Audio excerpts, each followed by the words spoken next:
Hey y'all, welcome back to my crazy life.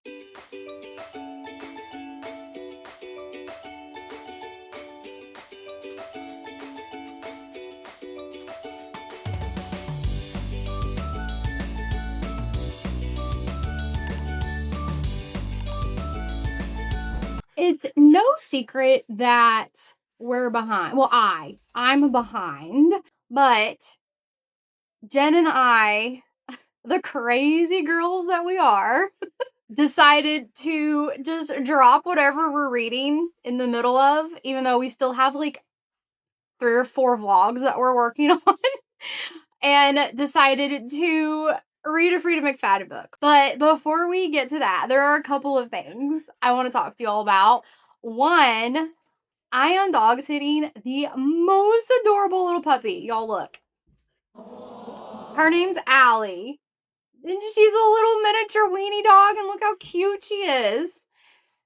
Anyways, she's the reason that if you hear dogs playing or going crazy in the background, Smoochie is like obsessed with playing with her. Still very playful, and she always tries to play with my other dogs, but they're getting a little like too old to play with her. So she's very excited to have a little puppy to play with. But the puppy gets kind of scared of Smoochie because Smoochie can be a little aggressive, and this is a little teeny puppy. So she gets a little nervous around Smoochie. So you're probably going to hear them chasing and running and playing and barking and all of that in the background. So I apologize. All right, now let's get down to the business of why we're here. I'm so excited. And like I said, we just decided to drop everything that we're reading to read Freida McFadden because, y'all, we got a copy of Dear Debbie. I mean, the details of this book have pretty much just been released, and y'all know me. I immediately go to Edelweiss whenever there is a book that's coming out that I am interested in reading, and I checked to see if they had it, and they did, and we got copies. So excited to be reading Dear Debbie. This is the perfect thing for me right now. I cannot wait to get reading this book. Hopefully I can read it quickly. Hey guys, super excited to be doing this vlog. When Amanda told me that I needed to check Edelweiss for the new Freida McFadden, I knew her magic. She's so good at watching, and we got the newest Freida McFadden not even out until January 2026. And if there was ever a week that I wanted to get a special surprise like this, it is definitely this week. So I am very excited to be starting Dear Debbie. I will be definitely back with thoughts as I am going to jump right in because we are calling this Drop Everything and Read Freida. How can you not? I can't wait to start it, so I'll be back. So I have an update on Dear Debbie. I'm about 100 pages in. Obviously, it's going very fast because it's Freida, and I have a feeling I'm going to finish this in about 2 days. If I didn't have things to do, I would definitely be finishing this in 24 hours. You are seeing from multiple points of view, and Debbie is one of them. And sometimes you even get mixed in because at first I thought that it was just going to be Debbie and Cooper. But Freida's done this before. Sometimes she even does it at the very end, like afterward or just final chapter, where she throws a point of view in that you hadn't seen like the whole book. And that may end up being the case for this one too. I don't know. Even though you are getting a lot of information and it's not exactly plot twisty at the minute, I do feel like it's reading fast and the plot is moving fast because the information you're getting, you realize the momentum of what's happening. And I don't know how much I want to reveal. I don't know if Amanda's going to say exactly what is happening. A lot of different elements are being introduced to you to move the plot along. And you realize fairly quickly that Debbie is almost revenge-minded. She is going to give people their just desserts, even if it's on an extreme level. So as things are happening to her and her family that are big changes to their family life, she doesn't react well to it, and she is seemingly just very protective of her family and making sure things are put almost right in the world is a way to spin it and to talk about it without giving away too much of the plot. I don't know, Amanda might end up telling you all the details, but I try not to be too revealing, especially in a Freida book, because I think a lot of the fun of a Freida book is getting those elements as you're reading because it adds to the story. I love going into Freida's books blind. One of the things I wanted to mention, though, that I'm kind of glad she's back to, she's done it before, and on some level, I think most of hers are a domestic thriller. I am a big fan of the domestic thriller. I think it reminds me, I was hooked on Desperate Housewives years ago. I thought there's also a comedic element to it, and I feel that Freida does a lot of her books tongue in cheek, and she has a lot of almost like cringeworthy jokes in her books. And she is definitely the same when she's talking in the Facebook group. I feel she infuses a lot of humor into her own humor into these books. And I also think the family life aspect, things that she's complaining about from Debbie's perspective about her daughters in this book, I've seen her talk about her teenagers on the Facebook group, and she, I think, refers to them as like teenager one and teenager two. And she's always almost mesmerized by the stories that they come back home with from school, or how they react to her books and how the media has reacted to her books. And for the longest time, they didn't even realize that her books were popular. And then I think finally one or both of her teenagers had read their books, and she always says their perspective of how they see the books, and it's just very humorous. So I think a lot of the things, and she's also complained about the typical raising teenager elements, so I think that she is also talking about those things in this book through Debbie. I wouldn't say like verbatim, but I think she's gotten ideas from raising teenagers and infused it into this story in particular. The other thing I love about domestic dramas is there's such a, like, people are putting a front up of what they really are. And there's this facade of this is my perfect life and everything is just going to go perfectly. And there always seems to be a story in the background that's not so much. That marriages aren't as perfect as they seem, that everything parents want to present as their kids doing so well aren't as it seems. And I think that's one of the things I love about going back to the domestic thrillers is that's a common thing that everyone wants to present a certain image, but there's really a different, deeper story going on. And then those thrillers tend to bring it out. And sometimes I think even presenting that for a long time makes people just crack and they end up doing things they wouldn't normally do because they've been holding back so long what's really going on. And I feel like that's what's going on in this one. I feel like the cracks with what Debbie wanted to be her life are starting to show, and it's rough raising teenagers. Her marriage is seemingly good, but there's something else going on. They both are referring to secrets they're keeping from one another, and I have a feeling we're going to find out some of those secrets. The other thing I wanted to bring up, because she mentions it in the very beginning, as you're getting older, she's talking about getting fiber, and she talks about that kind of stuff on her Facebook group too. And I don't know if you guys ever did overnight oats.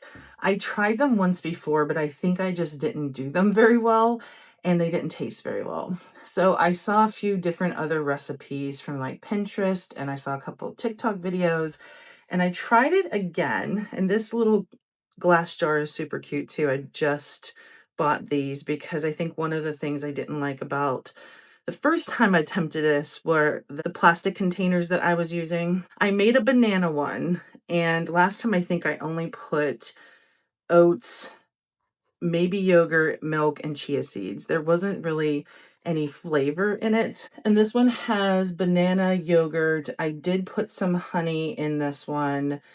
And I also did oat milk, a vanilla flavored oat milk, because my body loves oat milk so much better than the normal milk. So there's a lot more sweetness in this one. I have a good feeling that this one is going to go better. Let's hope so. But trying to find things that are nutritious, especially for breakfast in the morning. I really don't want to eat fiber cereal like she was talking about, but I feel like this has those elements and maybe gonna taste better. Let's see. I'm a huge banana fan, and definitely this just tastes like bananas. This is delicious. I have a winner. I'm gonna keep doing oat recipes. There's like a strawberry one, a blueberry one. But if you guys have good recipes, please let me know where you got them or put the links in the comments, because it's something that I definitely want to do for breakfast. I have some errands to run, so I won't get to read more, but the next time you'll see me, I'm sure I'll have more to talk about for Dear Debbie. All right, y'all. I got to chapter 15 and I have a theory. Sorry about this camera moving. I'm holding it. So I was reading and just wanted to grab it real quick and jump on here because I have a theory. I just got to chapter 15. There are a couple of different points of view. You're getting Debbie's point of view, obviously, because the book's about her, and you have her husband's point of view. And then you're also getting letters. So Debbie is a journalist, I guess you would call her, a columnist. I don't know. I'm not exactly sure the correct title, but she's basically the person that writes columns in like a newspaper, and people will write in to ask her for advice on things. So hence the title of the book, Dear Debbie. And she seems to be very smart. She seems to be very manipulative because seems to be super smart, but she pretends that she's not, so that people will always like underestimate her.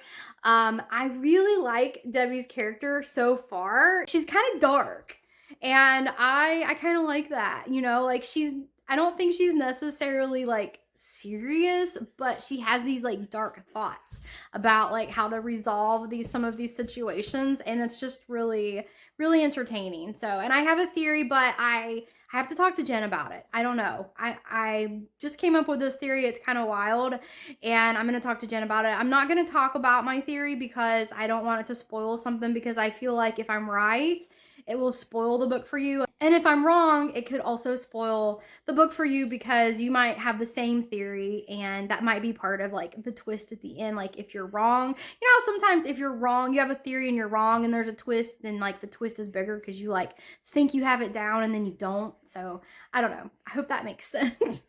So I'm enjoying the book so far. I do feel like it's pulling me out of my slump, so I want to continue reading. Wanted to do an update. I am, I think, 220 pages in, and I got home from my errands. I have some laundry to do. I have dark clothes on the bed in the guest bedroom, and I just put white clothes in, but all I want to do is read. I did read some before I did laundry, well, in between laundry, kind of. And I just want to say this one so far feels a little different in that you kind of seemingly know everything that's happening. I don't feel like there's a murder that you're trying to figure out who did what, but the tension is slowly just getting more and more and more because you are being included into what is happening. And I'm sure there are things that we don't know, because that's just classic Freida, is she tends to reveal things at the end of books. But right now, everything is just seemingly not getting worse per se, but I don't know how to say it without like ruining what's happening. But more and more is happening, and it's almost kind of jaw-dropping everything that is happening. And I don't want to say it's Debbie doing it per se. I know seemingly she's doing it, but I don't know. Sometimes you just don't know with Freida. I am going to put some laundry away, and then I'm going to continue, and I will give you guys an update. Hi y'all, it's the next day, and I just wanted to update you. I did get some more reading done. I'm sorry, you're still gonna hear the dogs. I'm still dog sitting. But I did get some reading done yesterday, and literally the next chapter. Literally chapter 15. So I stopped at the beginning of chapter 15 and updated y'all. Literally the next chapter, chapter 15, blew my theory out of the water. So I was wrong. My theory was wrong, at least for now. And after my theory blew up, I consulted with Jen, and she's a little bit ahead of me on the book, and she did confirm, well, at least a little, at least I feel like she confirmed with me that, yeah, my theory is not what is going on. So we'll see. I don't know. Jen doesn't really give me any kind of details. Like, we don't always discuss books until we're both done reading them. So we don't really share a lot, like if one of us is ahead of the other, because we don't want those spoilers. So she didn't confirm or deny necessarily, but she was kind of like, oh, that would have been a good theory. I didn't think of that kind of thing. So it makes me feel like, okay, that's not it. So my theory's wrong. And honestly, like, unless I come up with something else, like, sometimes I'm not trying to actively solve the book, but I'll just get an idea of, like, oh yeah, this could be happening. It just pops in my head. So sometimes I get these theories about the books, but I can't really help it. It's just something that comes up in my head. I'll keep you posted. I'll update you if I feel like there's something else that y'all need to know about. Okay, I just had to stop after the chapter I'm reading because what? I feel like Freida has broken my brain again. It feels like when I read I Still Maintain My Favorite, The X by her. I just remember sitting there after reading the twist in that one, not comprehending reality is the only way I can put it. And right now, I have to keep going because obviously I think there's going to be an explanation, but I had that moment in the book. I love those moments in Frida books where I just had to stop and say, "What? What? This is why I love Frida books." All right, I need to find out what's happening. Wow.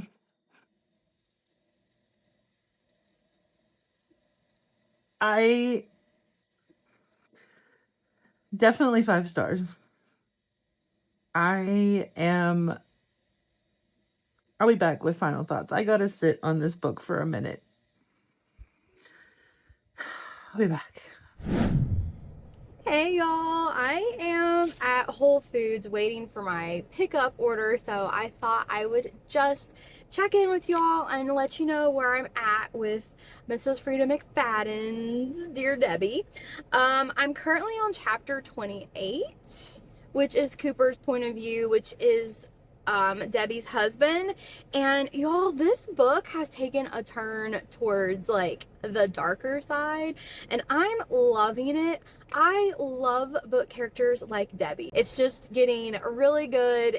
I'm loving it. It's taking me a long time to read because I simply just have not had time to read, but I can't wait when I do get those like moments to read this. I can't wait to get back into it. I'm just so grateful that I got my early copy, and hopefully it ends good. Jen said the ending was mind-blowing. Jen is already finished at this point and she's waiting on me to end. She's like, when you finish the book, you have to call me. You will want to call me and you have to call me. So I'm excited. I can't wait to get to the end. Maybe I can do it today. I've been really busting my butt on my project that I've been working on, so I haven't had a lot of time to read, and I'm really tired. So hopefully, oh, my pickup is here. Sorry about that. What was I saying?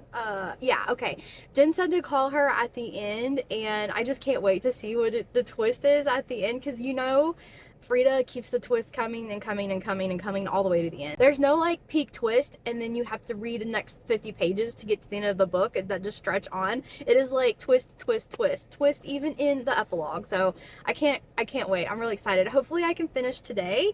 I'm gonna try.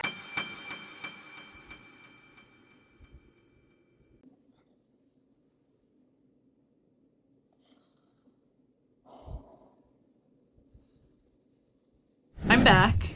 I have had a few days to sit on Dear Debbie because I also kept bugging Amanda to finish it as well.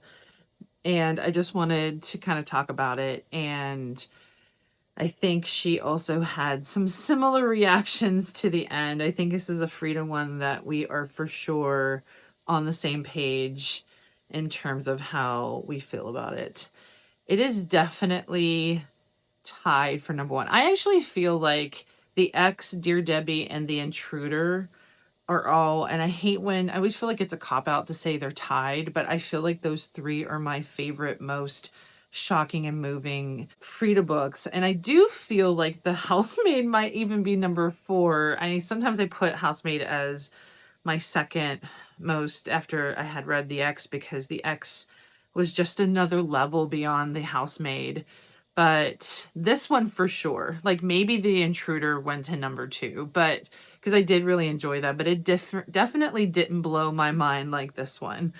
I loved this book, and I feel bad because whenever we post this, unless you try to get access to the electronic ARC, which is advanced reading copy. I can't remember if I said that when I originally talked about having an ARC, because people can do, I think Edelweiss is the way we've been getting Frida's books. I don't know if they're on NetGalley or not, but Edelweiss has been tried and true when it came to getting access to her books early. She also does a ton of print giveaways through Goodreads and through her Facebook group. So there are chances to get it, and you wouldn't have to wait all the way till January. And there are a lot of parties starting to happen with Frida, so definitely check your local Barnes and Nobles. I know the one that's near me in Ohio is going to do their first Freida McFadden party, and it's not like she's going to be going to it. She doesn't do much in terms of signing. I think she's just a very private person, but it's going to be other fellow Frida fans getting a chance to talk about Frida books and do trivia, and I think they're doing a giveaway and stuff like that. I know a lot of indie bookstores are doing Frida parties too, and so definitely check for The Intruder. And we also loved that one. Amanda can link our vlog for that one in this video too. As usual with the end, we're not really going to talk about specifics per se. I just really, you saw my reaction. I had more of a visceral reaction than I normally do. This one is just no words. I just loved it so much. And I think my favorite part is definitely at the very end. If you know, you know. That's all I got on Frida for this vlog. We do still have one previous Frida to read, even though it's not a thriller, so I don't know when we're going to actually read that one.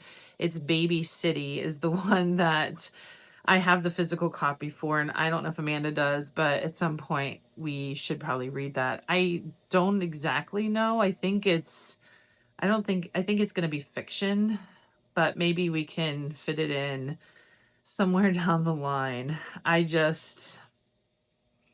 This Frida, if you ever see this, I absolutely loved Dear Debbie, and thank you. Y'all, last night I finished Dear Debbie. This book was so good. You guys, I liked this book for so many different reasons. I can't even name them all, but I just I love this book. When Jen finished the book, she said, "You're gonna have to call me when you finish because you're not gonna believe it." And I have to say that was true. That was true. It was really late and I was laying in bed, so I just texted Jen instead of calling her because I didn't know if she was still awake. So I just texted her, but oh my gosh, you guys. I just love Frida. You know, if you follow her on Facebook or any of the other social media platforms, I don't have Facebook. So I don't really know how she is on Facebook, but Jen tells me all the time how she interacts with her fans on Facebook in her Facebook group. And I have emailed Frida and she has actually emailed me back. So she does really converse with her fans, and I just love her. And she incorporates some things from her fans, some ideas from her fans. She gets inspiration from her fans. She does incorporate them in her books, and I just love that. Okay, first of all, I just want to put that out there. I love how Freida really listens to people. She does take a lot of criticism. A lot of people criticize her for putting out so many books. But y'all, if she puts out 10 books a year, that's just more good stuff for you to read. All her books are really, really good. And she has said that most of these books have been written years ago and they're just now coming out and getting published. So a lot of these books, it's not like she's writing a book like from scratch within like 2 months and then publishing it. So I am all about like Freida putting out as many books as she can, because the last 2 books, The Intruder and Dear Debbie, both of those books are in my top 3 along with Never Lie. I mean, that's my opinion. Or no, The X. Wow, so where does Never Lie come in? I don't know. You guys, I have to readjust my Freida top 5. This is definitely top 3. Intruder's probably top 3. I think The X is probably top 3. So my favorite top 3, The X, The Intruder, and Dear Debbie. And I have to tell you all, when I got to the end of Dear Debbie, I was getting vibes that I got from The X, okay? The twist isn't exactly the same or anything like that. It's different, but I still had that kind of jaw-dropping, like, I can't believe this twist kind of vibe that I got when I read The X. So definitely, like, the 2 books she's put out lately, I think people are gonna really, really like them. I think if you like Freida, or you like thrillers, or you like mysteries, you guys gotta try those books. There are 2 of Freida's best books, in my opinion, and this one is up there, you guys. This one was so much fun to read, and I loved it. I loved the kind of tension. I loved the main female character. I love how smart she was, but in a very like underrated way. Okay, I don't know how else to explain it, but like I had said earlier when I was talking to you about my thoughts going through reading the book, she's very, very, very smart, but she kind of hides it. She pretends that she's not as smart. Like, one of her neighbors gets mad at her in the very beginning. So this, I don't think this is gonna be a spoiler, but one of her neighbors gets mad at her because there is an issue with his electrical box, and he assumes that it was her. Like, he knows it's her, and he goes to her house and he's yelling at her, and she's like, "What do you mean? I'm just a housewife. How would I know how to do that?" You know, like, she's that kind of character, and she is very manipulative, but in a very secretive way that you would not know right off the bat. So just love it. Loved this character. Loved this book. Y'all have to go out and get this book when it comes out. I know it's kind of like, I don't know, I feel kind of cruel, like, getting excited about this book for you guys, and it doesn't come out. You have to wait until next year. But I promise you that if you like Freida, when this book comes out, you're gonna love it. We have a ton of this is the first time you're watching a Freida vlog from us. We have tons of Freida vlogs. You can see them all on our channel. Thank you guys for watching, and until next time.